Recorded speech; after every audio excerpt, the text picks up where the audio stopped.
Hola chicos, yo soy María Antonia Gómez, la docente de Introducción al Derecho y bueno, a través de este video trataré de plantearles algunas cuestiones que me parecen fundamentales para remarcar sobre el programa de esta materia en la carrera de martilleros, así como también proponer algún tipo de actividad para clarificar algunos de los temas que se desarrollan en este curso, pero no se preocupen, ya que existe un cambio de programa y todavía no está listo todo el material impreso, me dedicaré en la segunda parte o en la parte final de esta clase a desarrollar esos temas que todavía no aparecen quizás planteados adecuadamente en el material escrito que les proporcionamos. Teniendo en cuenta entonces estas consideraciones, comenzaremos esta clase con ese primer problema que plantea el programa, que es la conceptualización del derecho.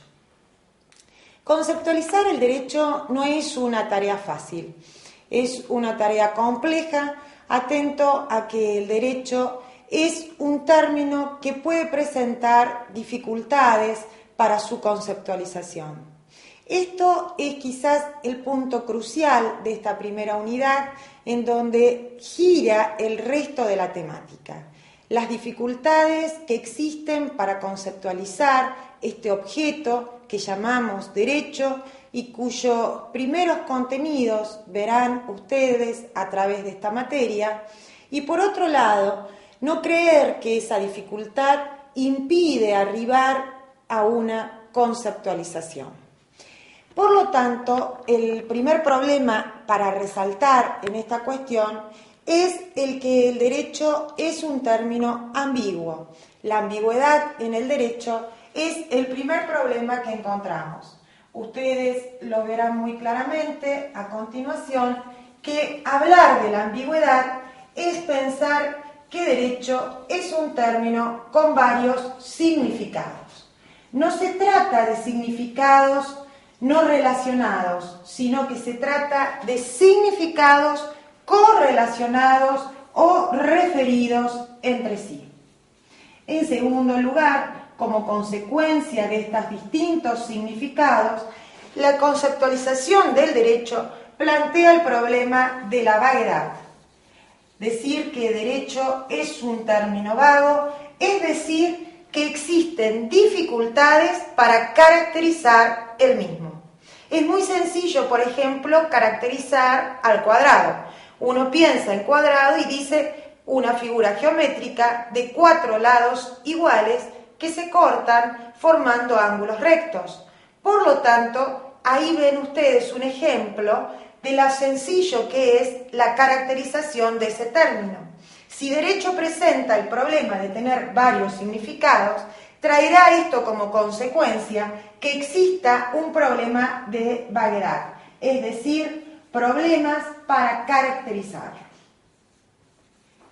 Por último, el tercer problema que nos presenta esta conceptualización es que cada vez que pensamos en derecho, pensamos en términos positivos, pensamos en valores que queremos alcanzar, en valores en los que estaría comprometido el término mismo.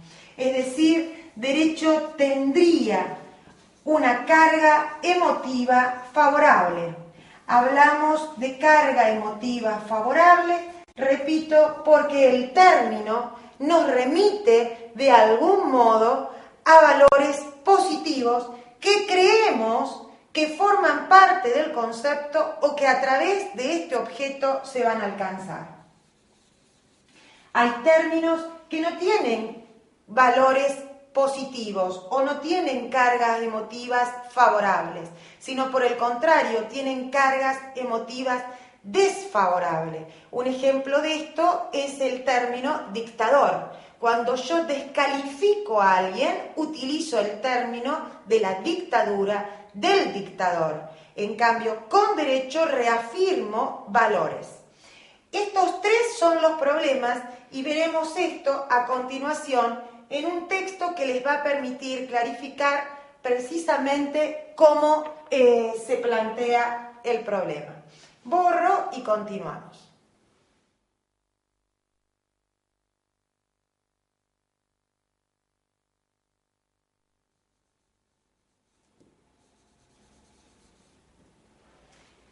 Este es un texto en el que podemos ver perfectamente estos tipos distintos de significados que presenta la palabra derecho. Veamos el texto. El texto dice: el derecho a la libertad de prensa aparece amenazado, según algunos periódicos, en Venezuela. Yo estuve allí hace algunos años visitando la Facultad de Derecho. En ese momento conocí a una colombiana que me decía que no había derecho a que la guerrilla practicara el secuestro de personas como factor de presión en su país y que el derecho colombiano no había podido imponer auténticas sanciones a los mismos. Más allá, ¿no es cierto?, de la simplicidad del texto, ustedes se pueden dar cuenta fácilmente que está presente la palabra derecho en distintas oportunidades. Así hablamos de el derecho a la libertad de prensa, ¿sí? Luego hablamos de la facultad de derecho, luego dijimos que no había derecho a que la guerrilla practicara el secuestro y por último que el derecho colombiano. En cada una de estas distintas expresiones, el término derecho está utilizado con un significado distinto. Significado que aun cuando ustedes todavía no han empezado a estudiar, igual me han comprendido, han interpretado de algún modo qué es lo que yo estoy queriendo decir en cada uno de estos casos.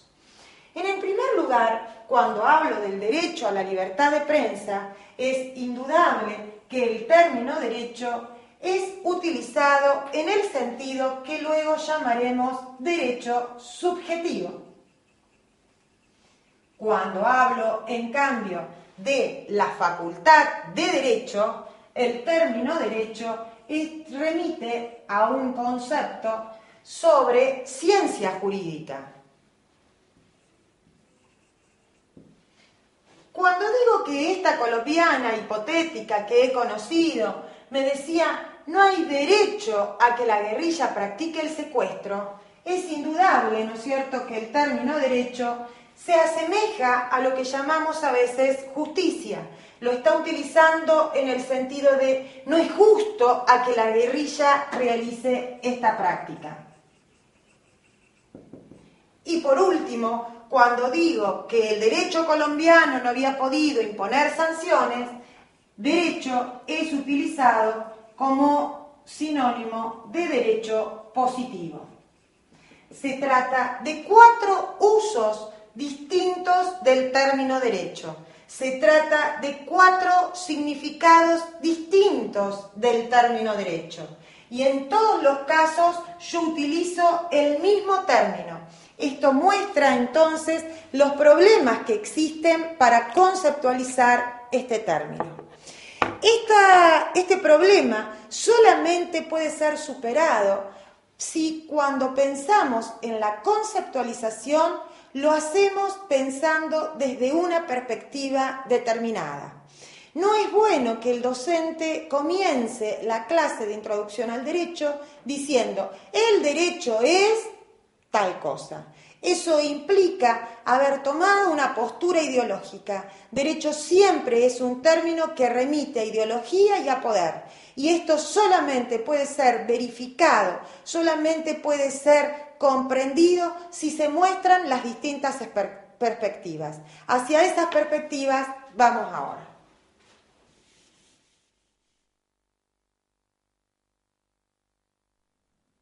Decíamos entonces que es posible esta conceptualización aclarando siempre las perspectivas. En nuestro caso, ustedes tienen planteadas en el texto 3 perspectivas para abordar el concepto de derecho, perspectivas que están largamente desarrolladas y que simplemente recordaremos diciendo que son la perspectiva estructural, que es aquella en la cual se plantea la conceptualización del derecho pensando en la estructura, en cómo éste está conformado. Y si pensamos entonces en su estructura, en cómo está el derecho conformado, decimos que derecho es un conjunto de normas coercibles. Ustedes en el texto, les decía, tienen largamente desarrollado este concepto, así que entonces yo ahora simplemente lo expongo en forma de gráfico para recordar. En segundo lugar, ya no se trata de pensar el derecho en su estructura, en su conformación, sino en las funciones que este derecho cumple dentro de la sociedad. Y por eso hablamos de una perspectiva funcionalista. El derecho y sus funciones en la sociedad. Para aquellos que entendían que esta función era positiva porque el derecho contribuye al orden, contribuye a mantener estas estructuras y esquemas sociales, los llamábamos auténticamente funcionalistas, y en cambio a aquellos para quienes el derecho no plantea el orden o no logra alcanzar el orden o no es querido el conservar las estructuras, ya que se trata de estructuras que debieron ser modificadas, de estructuras que encubren un conflicto, que encubren una lucha de clases, lo llamábamos perspectiva conflictualista. Por último, la tercera posibilidad de análisis de este concepto es aquella que plantea el concepto en relación a valores y por eso se llamaba perspectiva axiológica. Debemos tener en cuenta que axiología es el nombre que recibe aquella rama de la filosofía que estudia valores y por lo tanto en la perspectiva axiológica siempre se plantea el problema del derecho y los valores, y que esto encuentra también dos posibles respuestas. Una respuesta que llamamos ius naturalista, teniendo en cuenta que ius es derecho en latín, y por lo tanto en esta perspectiva se entiende que el derecho se relaciona con lo justo, y cuando hablamos de derecho solamente podemos hablar del derecho justo. Y una segunda perspectiva que llamamos positivismo y que por el contrario solamente cree que el derecho, cuando se lo conceptualiza, cuando se estudia, solamente es posible a través del concepto de derecho positivo. Este es el concepto con el que ahora nos vamos a quedar. ¿Qué es el derecho positivo? El derecho positivo es el conjunto de normas jurídicas vigentes en un tiempo y un lugar determinado. Este concepto es el que ustedes van a ir luego estudiando y desagregando a lo largo de toda esta carrera de martilleros. Las otras eran perspectivas que tienen una impronta filosófica. Ahora nos vamos a quedar entonces con este concepto de derecho positivo. ¿Qué es lo que importa recalcar de este derecho positivo? De este derecho positivo, o sea, de este conjunto de normas jurídicas vigentes, es precisamente esa nota de la vigencia. Un derecho positivo es vigente. La vigencia es su nota característica o esencial. Decimos que un derecho positivo es vigente cuando este derecho rige, cuando este derecho es obligatorio. Una norma es obligatoria hasta tanto no se encuentre derogada. Esta otra característica que puede ser o que puede tener este derecho positivo, pero ya no es esencial, es la característica de la eficacia. Un derecho positivo es eficaz cuando éste es cumplido por sus destinatarios o bien aplicado por la autoridad de aplicación. Un derecho positivo puede ser vigente y puede no ser eficaz. En este momento en la ciudad de Santa Fe existe una ordenanza que es de principios del siglo XX que establece, por ejemplo, que en todos los bares el azúcar debe ser servida en azucarera de lata. Cualquiera de ustedes que venga a la ciudad de Santa Fe y se tome un café se dará cuenta que esta norma, que es una norma jurídica vigente, carece de total y absoluta eficacia. No hay un bar en la ciudad de Santa Fe que tenga azucareras que sean de lata y menos aún inspectores municipales que realicen multas por no cumplir con esta norma. El derecho positivo puede ser entonces vigente, pero no gozar de eficacia. La tercera nota o característica de este derecho positivo es que este derecho positivo sea válido. La validez del derecho positivo es cuando la norma jurídica superior es dictada de conformidad con la norma jurídica inferior. Es decir, hay una correlación, una correspondencia entre la norma superior y la norma inferior. Esta validez puede ser una validez formal o una validez material. En el caso de la validez formal, esa correspondencia entre la norma superior y la norma inferior está presente en que la norma inferior es dictada por el órgano y el procedimiento previsto en la norma superior. ¿Cuándo una norma es dictada, por ejemplo, por el órgano y el procedimiento? Cuando el Poder Legislativo dicta leyes, cumple con la validez formal. Es el órgano encargado de dictar las leyes.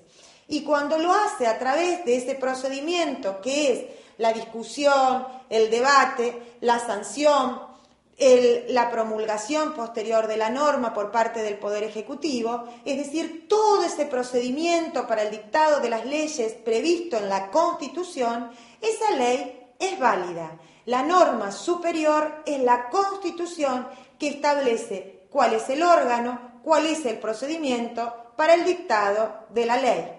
La validez material, en cambio, se hace presente cuando la norma inferior es concordante en su contenido o materia con la norma superior. Por ejemplo, la Constitución establece que todos tenemos derecho a trabajar. Si existiera una ley que estableciera que las mujeres para trabajar deberíamos pagar hipotéticamente mayores impuestos que los que pagan los hombres, esta ley no respondería, aun cuando así haya sido dictada por el órgano y el procedimiento previsto en la Constitución, no respondería, repito, en su contenido o materia con aquella norma constitucional que dice o nos consagra el derecho a trabajar. Estas tres entonces son las características del derecho positivo. Lo importante acá que ustedes deben tener en cuenta es que las tres funcionan en forma independiente y por eso le he trazado a cada una una raya. La vigencia, la eficacia y la validez. Una norma puede estar vigente y no ser eficaz.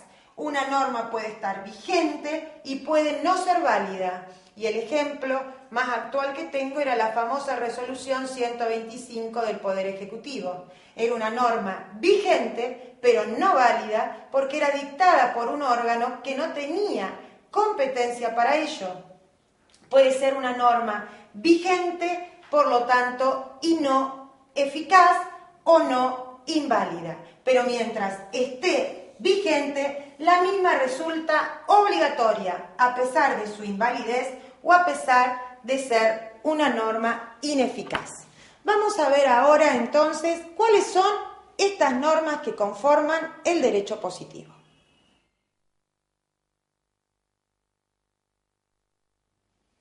Visto entonces el concepto de derecho positivo y sus características o notas esenciales, podríamos ver ahora cuáles son las normas jurídicas que constituyen o conforman este derecho positivo.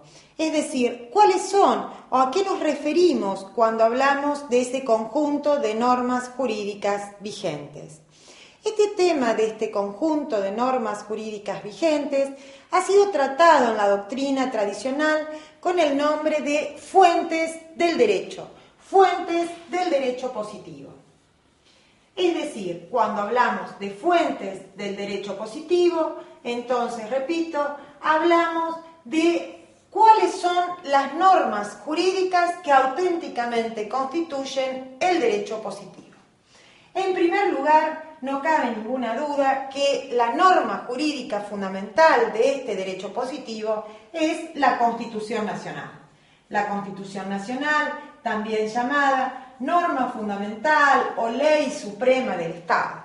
Es aquella que organiza los poderes y establece cuáles son nuestros derechos, garantías, y que hoy ya no está sola, como fue hasta el año 1994, sino que está acompañada, y por eso le pongo un signo más, por los tratados internacionales sobre derechos humanos.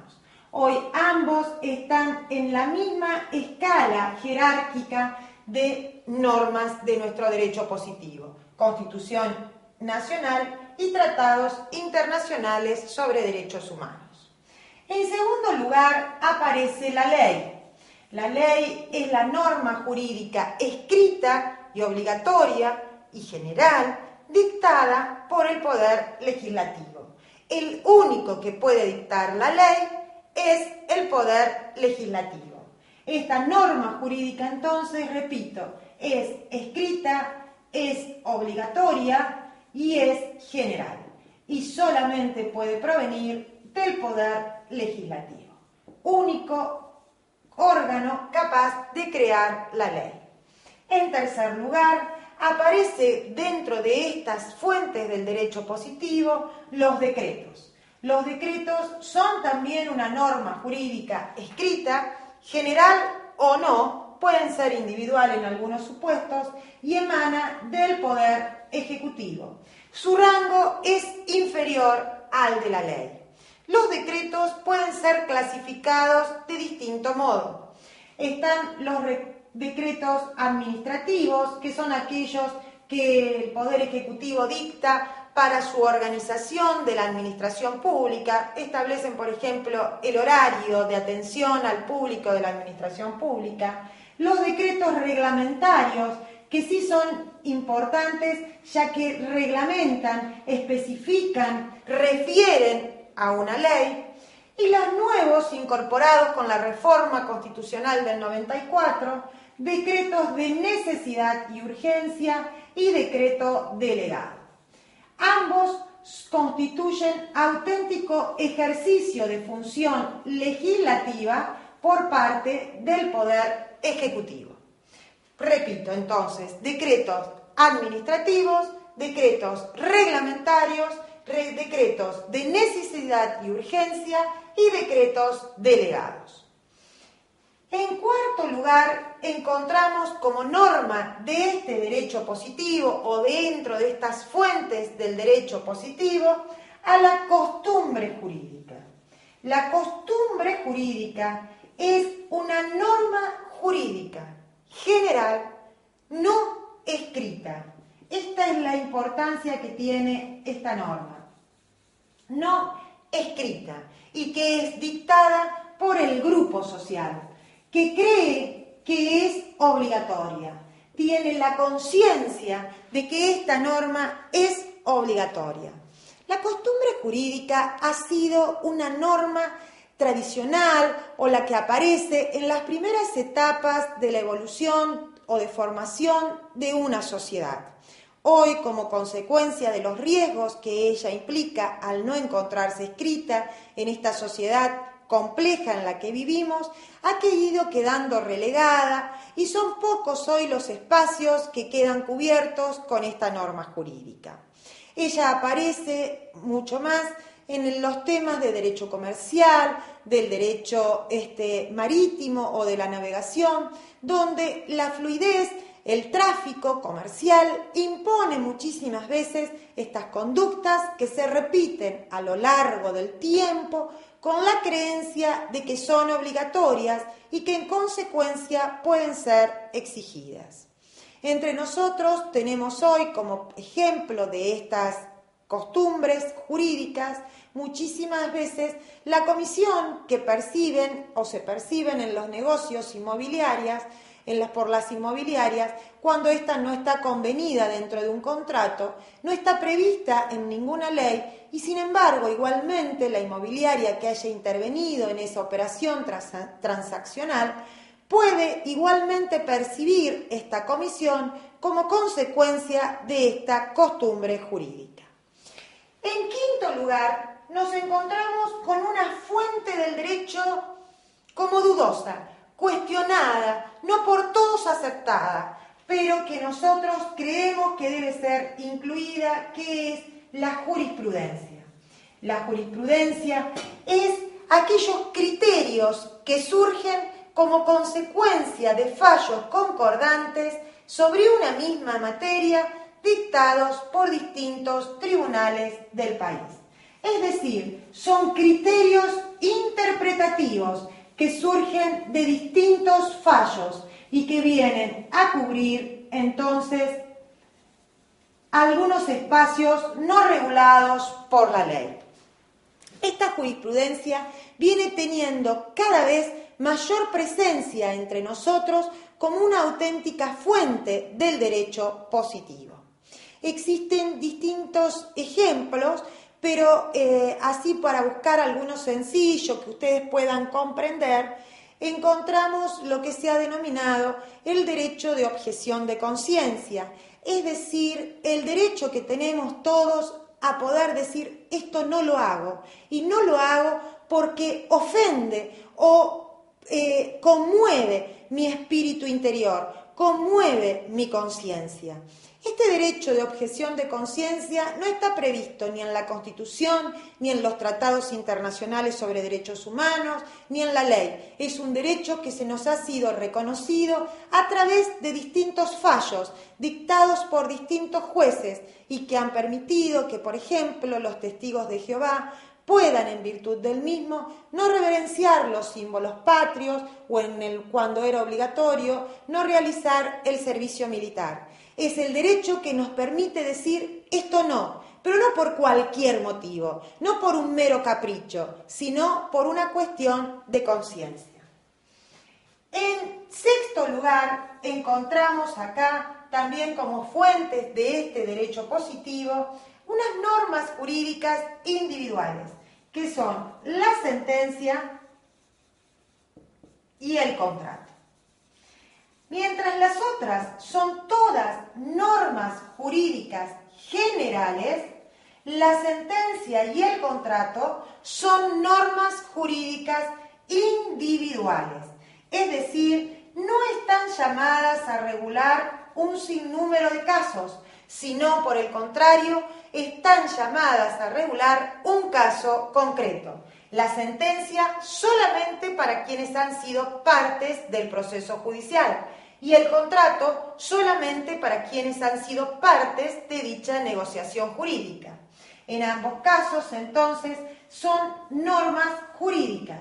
Mientras la sentencia es dictada por el Poder Judicial, el contrato es una norma jurídica que emana de la libertad de contratación que tenemos los particulares. Por supuesto que existen otras fuentes del derecho positivo. Más que nada, en un país como el nuestro, que tiene una organización federal, existirán las constituciones provinciales, las leyes provinciales, las normas emanadas de las municipalidades y las comunas. Pero no se trata de hacer un plexo con todas ellas, sino simplemente de focalizar y conocer a las más importantes. Por lo tanto, entonces, para ir cerrando este tema, si nosotros pensamos cuáles son las normas jurídicas que constituyen nuestro derecho positivo, decimos la Constitución, las leyes, el decreto, la costumbre jurídica, la jurisprudencia, la sentencia y el contrato, además de otras.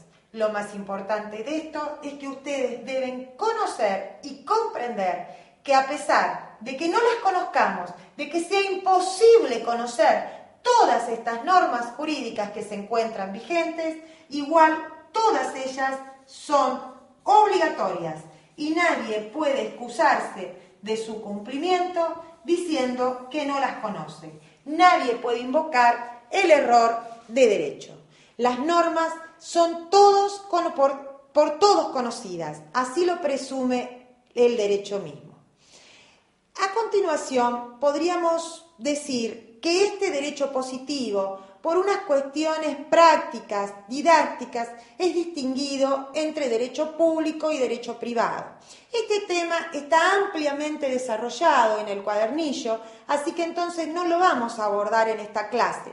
En cambio, el que terminamos de ver recién todavía no está presente en todo el material que ustedes tienen.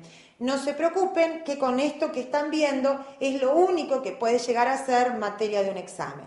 Por lo tanto, para el tema del derecho público y el derecho privado, los invito a consultar el texto escrito que ustedes tienen.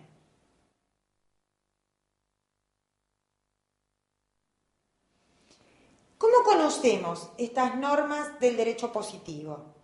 Las normas del derecho positivo, o las normas jurídicas, son como una letra muerta de un libro que tenemos en una biblioteca guardado y que no tocamos y que mientras no leamos no tienen o no cobran ningún sentido. Las normas cobran sentido o buscan o conocemos su significado en la medida en que las incorporamos con nuestra conducta, que las vivimos, que nos llega el conflicto. Si no existen. Existen cantidad de normas del derecho aduanero, por ejemplo, que yo detesto, que no solamente no conozco, sino que no tengo tampoco ni intención de conocer. Solamente entonces conocemos las normas a medida que estamos en contacto con ellas. Para eso, la experiencia no es mística, no es religiosa, es una experiencia cultural, una experiencia social. Es una experiencia a través de la interpretación. La interpretación de las normas jurídicas es, digamos, la tarea clave dentro del estudio del derecho. Ustedes, a medida que avancen en esta carrera, no van a conocer las normas jurídicas. Lo que estudiarán, lo que conocerán, son los criterios interpretativos sobre las normas jurídicas. A su vez, lo que debe quedar muy pero muy claro es que todas las normas jurídicas son interpretadas. Todas, no solamente aquellas dudosas o confusas. Todas las normas jurídicas requieren de interpretación.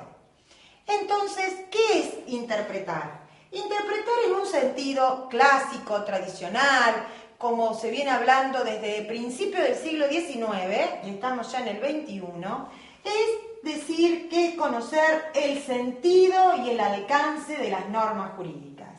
En una terminología un poco más moderna, podemos decir en cambio que interpretar es atribuir significado a ese signo que constituyen o que conforman las normas jurídicas. Esta atribución de significados es una tarea que es realizada por distintos sujetos. Puede ser realizada por nosotros, los docentes, o los operadores del derecho, ¿sí? Y esta atribución de significado que realizamos es una atribución de significado de ningún modo obligatoria. No obliga a nadie. Es simplemente un criterio de interpretación o de significación propuesto. Lo más importante entonces es que este no es obligatorio. En cambio, puede ser que esta interpretación sea realizada por el Poder Judicial. En este caso, esta interpretación sí es obligatoria. Obligatoria para las partes de ese proceso. Es decir, a través de la sentencia puede llegar a ser obligatoria para las partes. Y si es, a su vez, un criterio interpretativo como ese derecho de objeción de conciencia que veníamos hablando, cobra un mayor sentido o alcance de obligatoriedad a través de la jurisprudencia. Por último, otro que puede realizar la tarea de interpretación, otro sujeto, es el legislador, y en este caso lo hace a través de la ley. Esta interpretación propuesta por el legislador es una interpretación obligatoria. ¿Obligatoria para quién? Para absolutamente todos, para el juez y también para los operadores del derecho y cada uno de nosotros, los ciudadanos. ¿Cómo es una interpretación que propone el legislador? Por ejemplo, cuando el legislador dice que los contratos deben interpretarse de buena fe, nos está estableciendo un criterio o pauta de interpretación. La tarea de la interpretación es una tarea que puede ser realizada por todos estos sujetos y que independientemente de esto se puede arribar a distintos resultados. Es decir, no existe una única interpretación. Los resultados de la interpretación pueden ser resultados literal, restrictivo o extensivo. En el resultado literal implica que este sentido y alcance o este significado coincide con la norma jurídica. Interpretación y norma son coincidentes. En el resultado restrictivo, en cambio, la interpretación, el sentido o alcance ha restringido la norma, la ha achicado, la ha disminuido. La interpretación es entonces un aspecto de restricción de la norma jurídica.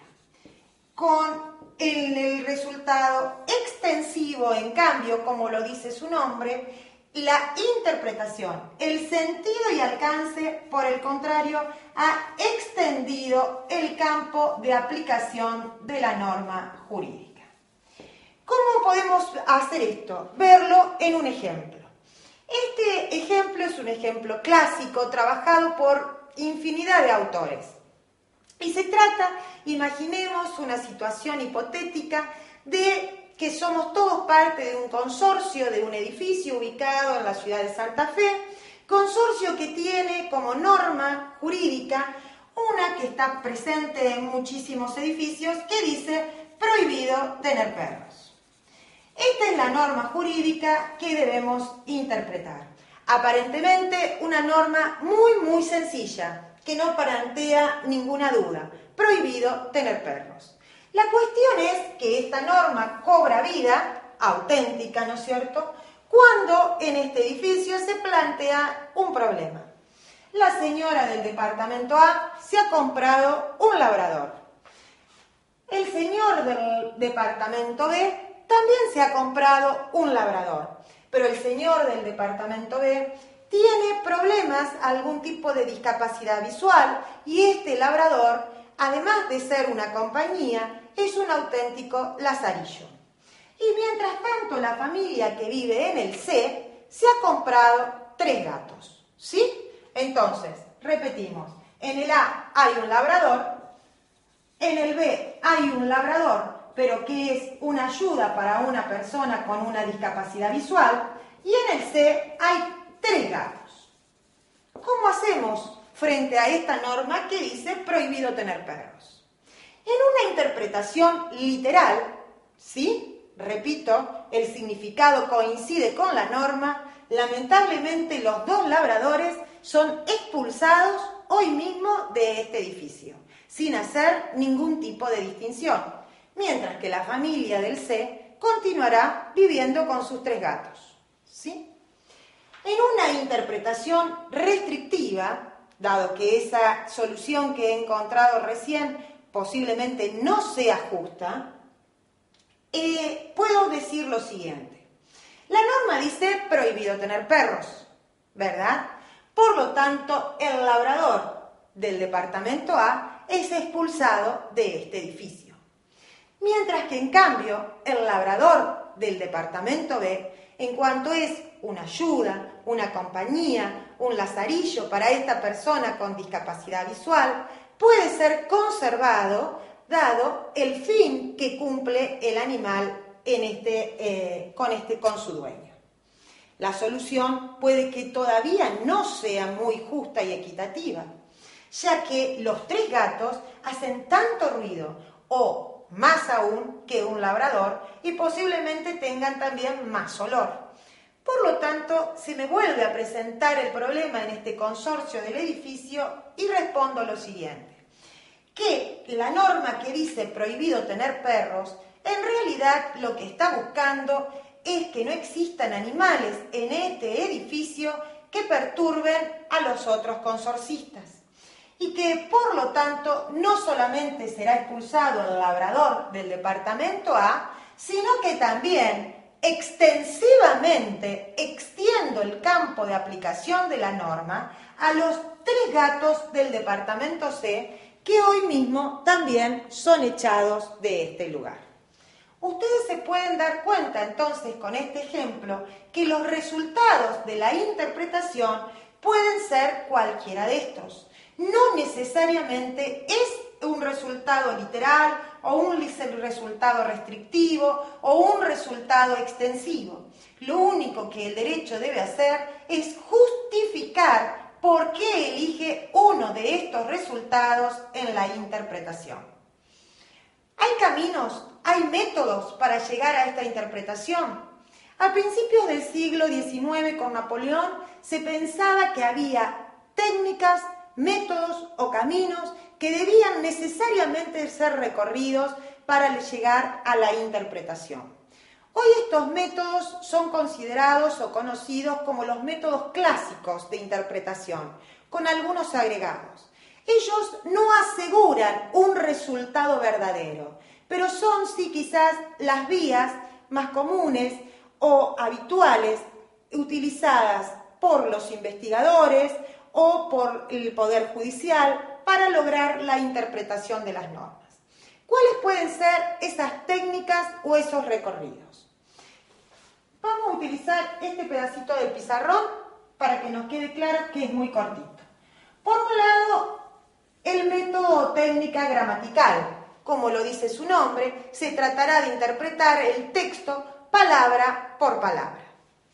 Puede recurrirse, si no, a un método que se llama lógico y que nada tiene que ver con la lógica y que simplemente plantea el conocer cuáles han sido los antecedentes legislativos de la norma, qué han dicho los legisladores, cuáles han sido las discusiones parlamentarias en el dictado de la norma. Puede aún recurrirse a un método histórico y ver cuáles han sido los antecedentes históricos de la norma, es decir, cómo se regulaba la situación antes.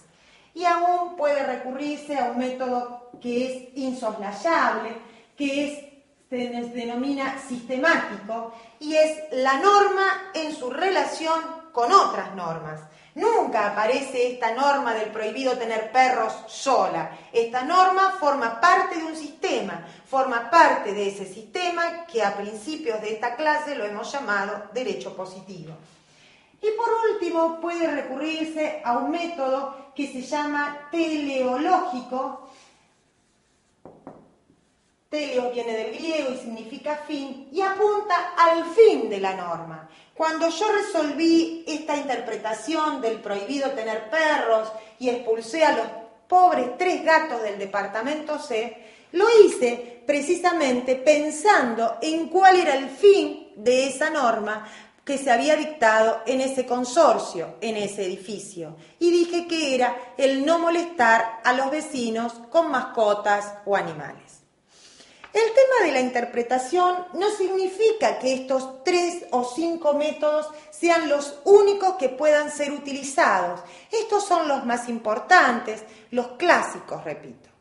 Con esto va terminando este desarrollo de la clase que hemos planteado. Me queda o me resta por decirles que cuando lleguen al final del cuadernillo, ustedes se van a encontrar con distintas actividades de autoevaluación.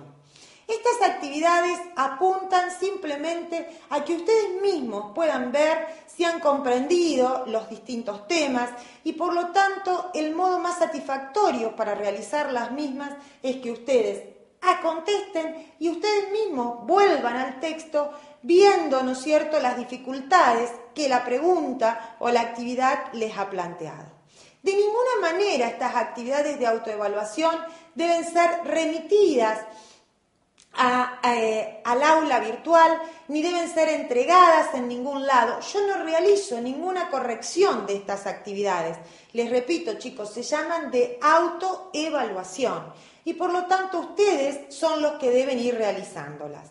Después sí estaremos en contacto, estableceremos los días para poder comunicarnos y ver entonces si proponemos algún trabajo práctico. Espero que esta clase así les haya servido un poco para aclarar algunos temas y si no, posiblemente después nos mantenemos en contacto y me plantearán esas dudas.